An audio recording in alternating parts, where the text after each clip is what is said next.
अस्सलामुअलैकुम। वेरीलॉग ट्यूटोरियल 4 में खुश आमदीद। आज का मेरा लेक्चर प्लान है कि हम 4 वैल्यू लॉजिक के बारे में पढ़ेंगे। देन मैं आपको टेस्ट बेंच लिखने के बारे में बताऊंगी, टेस्ट बेंच क्यों लिखा जाता है, ये होता क्या है और इसको लिखते कैसे हैं। देन मैं आपको वेरीलॉग में जो डिलेज होते हैं उसके बारे में बताऊंगी, डिलेज कैसे ऐड करते हैं और कितनी किस्म के डिलेज हमें इनकाउंटर करना पड़ते हैं। उसके बाद मैं आपको प्रिमिटिव्स के बारे में बताऊंगी। चलते हैं 4 वैल्यू लॉजिक की तरफ। चार तरह के लॉजिक्स होते हैं। लॉजिक लेवल्स, ज़ीरो जिसको हम लो वोल्टेज लेवल कहते हैं, लॉजिक वन जिसको हम हाई वोल्टेज लेवल कहते हैं, हाई इम्पीडेंस जो कि डिस्कनेक्टेड स्टेट होता है, अनडिफाइंड में हमें नहीं पता होता कि इसका लॉजिक लेवल हाई है या लो है। इसका आंसर कुछ भी आ सकता है जिस चीज़ के बारे में हम नहीं जानते या जो डोंट केयर कंडीशन होती है। ओके, अगर मैं एंड गेट बनाती हूँ ए और बी के दरमियान और सी आउटपुट है, तो ए और बी की डिफरेंट लॉजिक वैल्यूज के लिए जो कि ये मैंने लिखी है, इनके लिए सी की क्या आउटपुट आएगी ये मैं बताऊंगी। आउटपुट हमारे पास क्या होगी अगर ए और बी सी ज़ीरो हो दोनों, तो सी हमारे पास ऑब्वियसली ज़ीरो आएगा। इनफैक्ट ये कि ए ज़ीरो हो और बी की कोई भी वैल्यू दे दो तब एंड गेट का रिजल्ट ज़ीरो आएगा। और इसी तरह अगर ए की कोई भी वैल्यू और बी ज़ीरो तो एंड गेट का आंसर ज़ीरो आएगा। ये देख रहे हैं आप, ए और B, this is A and this is for B. A zero है, ऑल ज़ीरोस बी की हर वैल्यू के लिए। इस तरह बी ज़ीरो है तो ए की हर वैल्यू के लिए this is C is zero. अब ए वन है, बी ज़ीरो होगा ज़ीरो, बी वन है, वन वन वन देगा, वन और जी, एक वन है और एक डिस्कनेक्टेड है। इस केस में हमें नहीं पता होता कि हमारी आउटपुट क्या आएगी। इट कैन बी वन और इट कैन बी ज़ीरो।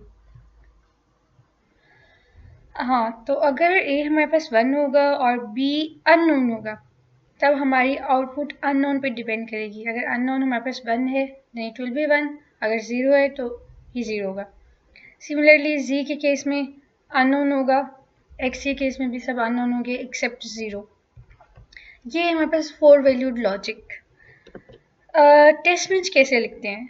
वेरीलॉग में टेस्ट बेंच लिखने के लिए लिखते क्यों हैं? लिखने की वजह ये है कि हम वेरीलॉग मॉड्यूल को टेस्ट कर सकें। जैसे कि हमने Xilinx पर वेरीलॉग के काफ़ी मॉड्यूल्स लिखे थे, उसकी RTL तो बन जाती है, वेरीलॉग का काम उसको सिर्फ सिंथेसाइज करना होता है, लेकिन उसको टेस्ट करना कि आया वो हमारे रिजल्ट सही दे रहा है या नहीं, जो हम चाहते हैं क्या वो रिजल्ट आ रहे हैं या नहीं, उसको हम कैसे करेंगे? टेस्ट बेंच से करेंगे। Then providing different input sequence at different times. Test कैसे करते हैं? टेस्ट बेंच में हम इनपुट्स की डिफरेंट सीक्वेंसेस देते हैं उसको, अपने मॉड्यूल को, और उसका आउटपुट देखते हैं कि डिफरेंट टाइम्स पर डिफरेंट इनपुट की सीक्वेंस पर उसका आउटपुट क्या आ रहा है। ठीक है, नेक्स्ट हमारे पास आ जाएगा यूनिट अंडर टेस्ट, जो कि हमारा मॉड्यूल है। हाफ एडर ले लो। टेस्ट बेंच लिखने के स्टेप्स क्या है? मैं आपको पहले मैं टेस्ट बेंच लिखने के स्टेप्स बताऊंगी और फिर मैं मॉडल सिम में इसको लिखकर दिखाऊंगी कि इसको लिखना कैसे है। मॉडल सिम का रेफरेंस आपको मेरे पेज पर मिल जाएगा।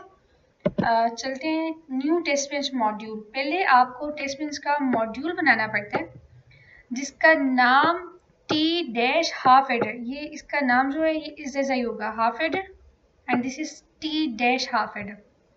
इसमें आपको कुछ भी लिखने की ज़रूरत नहीं है, no input no output. Next step है इसमें कि आपने वाइड और raises, declaring wide and raises. इसमें क्या होता है, जो भी इस यूनिट अंडर टेस्ट की आउटपुट्स होती हैं उनको आपने वाइड्स डिक्लेयर करना है और जो इनपुट्स होती हैं उनको रेजेस। रेज असल में स्टोर करने के लिए रजिस्टर होता है जो कि वैल्यू स्टोर करने के लिए यूज़ होता है, इस्तेमाल होता है। हमने टेस्ट बेंच में डिफरेंट टाइम सीक्वेंसेस पे डिफरेंट वैल्यूज़ देना होती है रजिस्टर को, इसलिए हमने इनपुट्स को रेज डिक्लेयर किया। इंस्टेंशिएटिंग यूयूटी, हमने इस मॉड्यूल को इंस्टेंशिएट किया, और याद रखिए इनकी तरतीब वैसे ही रखनी है जैसे यहाँ पर जो हमारा पुराना मेथड था इंस्टेंशिएशन का, सेम ऐसा होगा। Defining time out, initial begin करना है and this is time out, कितनी देर के बाद आपका टेस्ट बेंच जो मॉडल सिम में है उसकी वर्किंग ख़त्म हो जाए। ये हैश 100 जो है ये साइकिल्स है, number of cycles. Then providing stimulus patterns. Stimulus patterns का क्या मतलब है? डिफरेंट टाइम इंस्टेंसेस पर डिफरेंट वैल्यूज देना। पहले मैंने 10 का डिले देकर 10 साइकिल्स का डिले देकर मैंने ए को भी 0 वैल्यू दी, बी को भी 0 दी। यहाँ पे 2 इनपुट्स हैं तो इनपुट का हर कॉम्बिनेशन मैंने यहाँ पे लिखना है। फिर ए 0 रहने दिया, बी को 1 कर दिया, दिस इज 0, दिस इज 1। फिर बी को 1 रहने दिया और ए को भी 1 कर दिया और फिर बी को 0 कर दिया, देन एन कर दिया। ये मैंने टेस्ट बेंच लिखा है। अब मैं इस टेस्ट बेंच को अपने लिखकर नोटपैड में लिखूंगी, नोटपैड प्लस प्लस में, और मॉडल सिम में इसको रन करूंगी। ओके, चलते हैं अपने मॉडल सिम की तरफ। ये हमारा मॉडल सिम है और नोटपैड प्लस प्लस में आपने लिखना है, where is Notepad plus plus, Notepad plus plus में जाइए, नोटपैड प्लस प्लस, देन इसमें आपने टेस्ट बेंच लिखना है जो कि मैंने आपको यहाँ पर बताया, नोटपैड प्लस प्लस, इसमें न्यू फाइल, इसको पहले आपने मॉड्यूल टी बी, टी अकेला भी लिख सकते हैं, हाफ एडर एंड दिस, इसको आपने सेव करना है अपने लेक्चर 4 वाले फोल्डर में, वेरिलोग ट्यूटोरियल लेक्चर 4।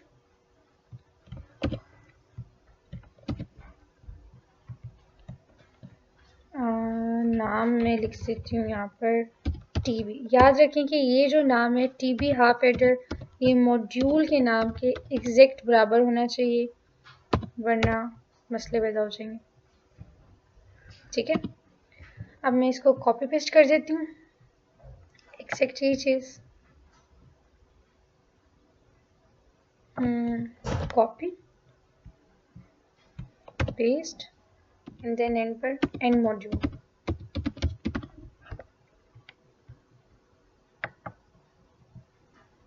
ये इनिशियल का आई कैपिटल है, it should be small,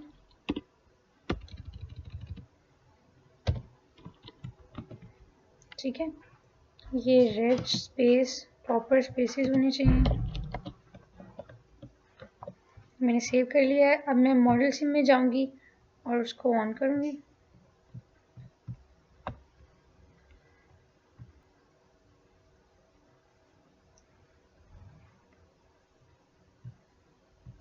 model SIM में प्रोजेक्ट बनाने का मेथड ये होता है कि आप फाइल में जाइए, न्यू प्रोजेक्ट, ये पहले वाला प्रोजेक्ट क्लोज करें, प्रॉपर आप इसकी पोजीशन सिलेक्ट करें,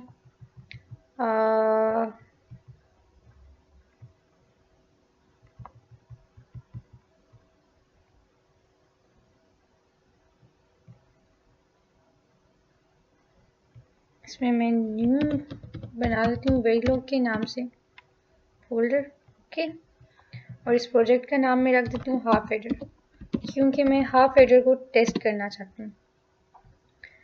अब मैं एग्जिस्टिंग फाइल्स जो कि मेरी नोटपैड की शक्ल में यहाँ पे रखी हुई हैं, मैं उनको ऐड करूँगी, tb.halfadder।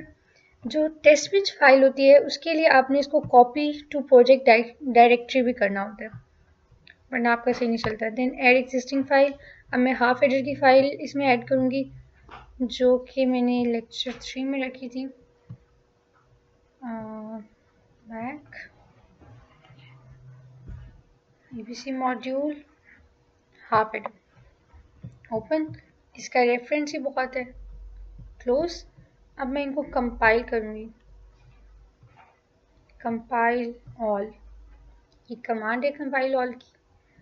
देन मैं इनको, ये आप देखेंगे यहाँ पे लिखा गया कंपाइलेशन इज डन सक्सेसफुली।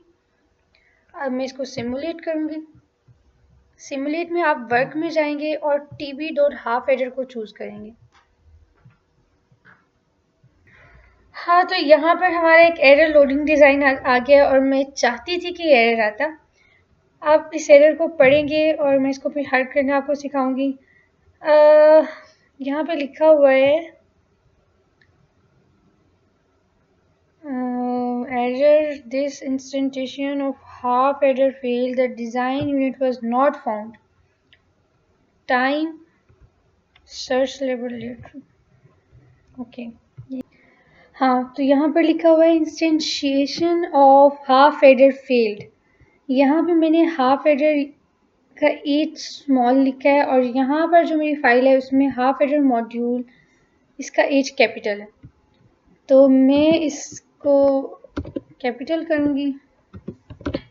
ठीक है, अब हम इसको क्या करेंगे, कंपाइल, फिर सिमुलेट करेंगे, वही तरीका है। देखिए ये आपका काम हो गया। एक और बात जो मैं आपको बताना चाहती हूँ वो ये है कि टीबी हाफ एडर में ये टाइम स्केल यूजुअली ये वाली लाइन ये एडिट नहीं होती, ये आपको खुद ऐड करना पड़ती है। नोटपैड फाइल में ये मैंने ऐड बाद में की थी, ये आपने ऐड करनी है। ठीक है, वरना आपका टाइम स्केल का एरर आ जाएगा। ये एरर भी मैं आपको दिखा देती हूँ। अगर मैं इस चीज़ को कमेंट आउट कर दूँ तो क्या होगा, मैं सेव करती हूँ कंट्रोल एस या यहाँ से सेव किया, देन मैं इसको दोबारा कंपाइल करूँगी। प्रोजेक्ट में जाइए, इट इज़ कंपाइल्ड, मैं दोबारा सिमुलेट करूँगी। अब यहाँ पर टीबी हाफ एडर,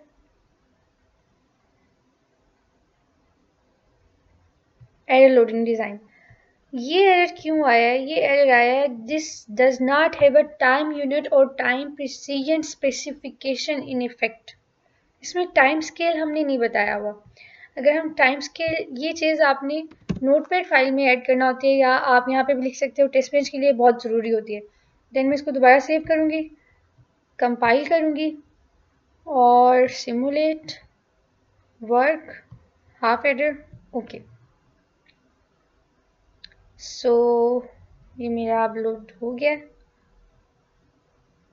अब मैं क्या करूँगी, इस चीज़ पर राइट क्लिक करके ऐड वेव कर दूँगी, या add wave to all items in the design. ठीक है, अब मैं इसकी वेव वाली विंडो देखूँगी, जो कि यहाँ पे नीचे शो की हुई है, वेव वाली विंडो। ये देखिए, इसका ये टाइम यूनिट 100 नैनो सेकेंड है। मैं इसको चेंज भी कर सकती हूँ और फिर मैं इसको रन करूँगी, या फिनिश। खैर कोई बात नहीं, कभी कभी मॉडल में मसले आ जाते हैं, इसलिए आपने घबराना नहीं है। दोबारा करते हैं, इसको कंपाइल करें, इसको सिमुलेट करें, ओके।